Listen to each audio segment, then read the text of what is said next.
పాటుగా చిక్కున్నటువంటి భారత సంతతికి చెందినటువంటి వ్యోమగామి సునీతా విలియమ్స్, బుల్ విచ్మోర్ ఇద్దరు కూడా మార్చి 19న భూమి మీదకి తిరిగి వస్తున్నారు.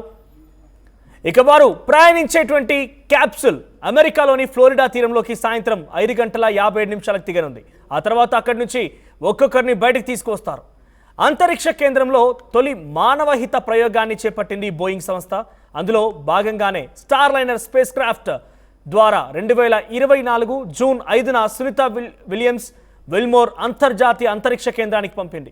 జూన్ 6న ఐఎస్ఎస్తో బోయింగ్ సంస్థ స్టార్ లైనర్ విజయవంతంగా అనుసంధానమైందని, అయితే షెడ్యూల్ ప్రకారంగా వారు 8 రోజుల భూభాగం మీదకి తిరిగి రావాల్సి ఉండగా, కానీ స్టార్ లైనర్ థ్రస్టర్లో సాంకేతిక సమస్యల కారణంగా వారు తిరిగి వచ్చేందుకు ఆలస్యమైంది. అయితే అప్పటి నుంచి వారిని తిరిగి తీసుకొచ్చేందుకు బోయింగ్ సంస్థ, నాసా అనేక ప్రయత్నాలు చేశాయి. కానీ వివిధ కారణాల వల్ల ఆ ప్రయత్నాలను విఫలమయ్యాయి. వారిద్దరిని భూమిపైకి తీసుకువచ్చేందుకు చేపట్టినటువంటి మిషన్లు వాయిదా పడుతూనే వస్తున్నాయి. దీంతో సునీతా విలియమ్స్, బుచ్ విల్మోర్ తిరుగు ప్రయాణం పైన ప్రపంచవ్యాప్తంగా ఆందోళన నెలకొంది. ఈ నేపథ్యంలోనే వారిద్దరిని వీలైనంత త్వరగా తీసుకురావాలని ఇటీవల అధికారం చేపట్టిన ట్రంప్ నేతృత్వంలోని ప్రభుత్వం ఆదేశించింది. అయితే టెస్లా అధినేత ఎలాన్ మస్క్ కూడా ఈ విషయంలో కలగజేసుకున్నారు. ఈ క్రమంలోనే నాసాతో కలిసి ఎలాన్ మస్క్కు చెందినటువంటి స్పేస్ ఎక్స్ ప్రయోగించినటువంటి క్రూ డ్రాగన్ 3 వ్యోమనౌక ఐఎస్ఎస్కు చేరుకుంది. ఇక దీని ద్వారానే అంతరిక్ష కేంద్రంలో చిక్కున్నటువంటి వ్యోమగాములు భూమి మీదికి తిరిగి వస్తున్నారు. ఇప్పుడు చూద్దాం మరి ఎటువంటి విధంగా ఉంటుంది. సునీతా విలియమ్స్, బుచ్ విల్మోర్ తిరిగి రాగానే ఎటువంటి సంబరాలు జరుపుతారనేది కాస్త ఆసక్తి నెలకొని చూద్దాం మరి ఏం జరుగుతుందనేది. ఈరోజు సాయంత్రం కల్లా, మంగళవారం అటు అమెరికా కాలమానం ప్రకారంగా సాయంత్రం కల్లా వచ్చే అవకాశం ఉంది. అది బుధవారం విషయానికి వస్తే, అంటే ఇండియన్ కాలమానం ప్రకారంగా బుధవారం ఉదయాన్నే 3:30 సమయానికి వారు భూభాగం పైన అడుగుపెట్టే అవకాశం ఉంది.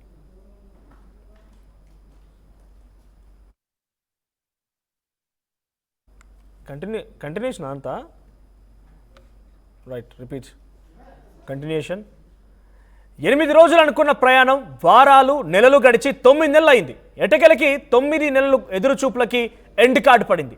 అంతరిక్షం నుంచి ఆస్ట్రోనట్ సునీతా విలియమ్స్ ఎటకెలకి భూమి మీదకి తిరిగి వస్తున్నారు. ఇంతకీ ఆమె అంతరిక్షానికి ఎందుకు వెళ్లారు, ఆమె బ్యాక్గ్రౌండ్ ఏంటి అనేది ఇప్పుడు తెలుసుకుందాం.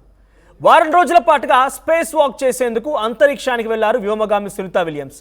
ఇప్పటి వరకు అత్యధిక రోజులు అంతరిక్షంలో గడిపినటువంటి వ్యోమగామిగా ఆమె రికార్డు సృష్టించారు.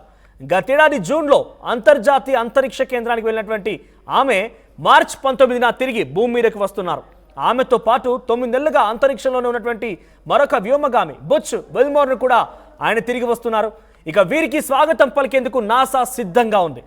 అమెరికాలోని ఓహియోలో సునీతా విలియమ్స్ జన్మించారు. కానీ ఆమెకు భారతీయ మూలాలు ఉన్నాయి. ఆమె తండ్రి గుజరాత్ వాసి.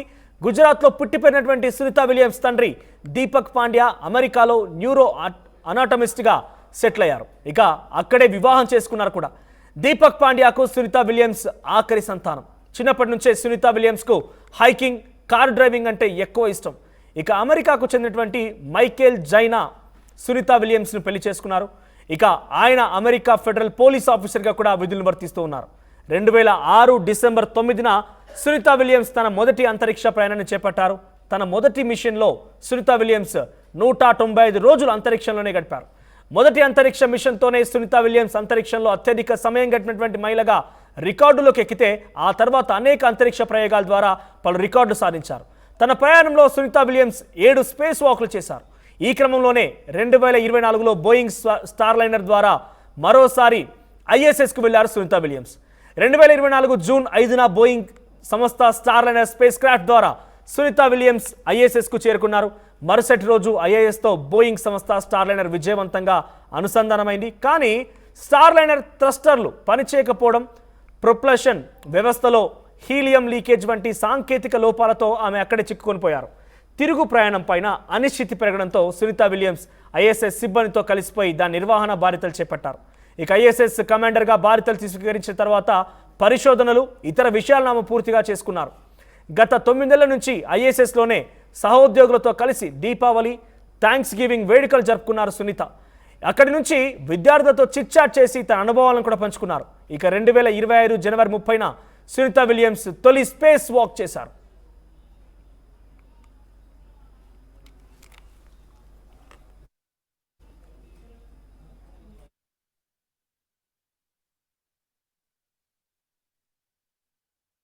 కేంద్రంలో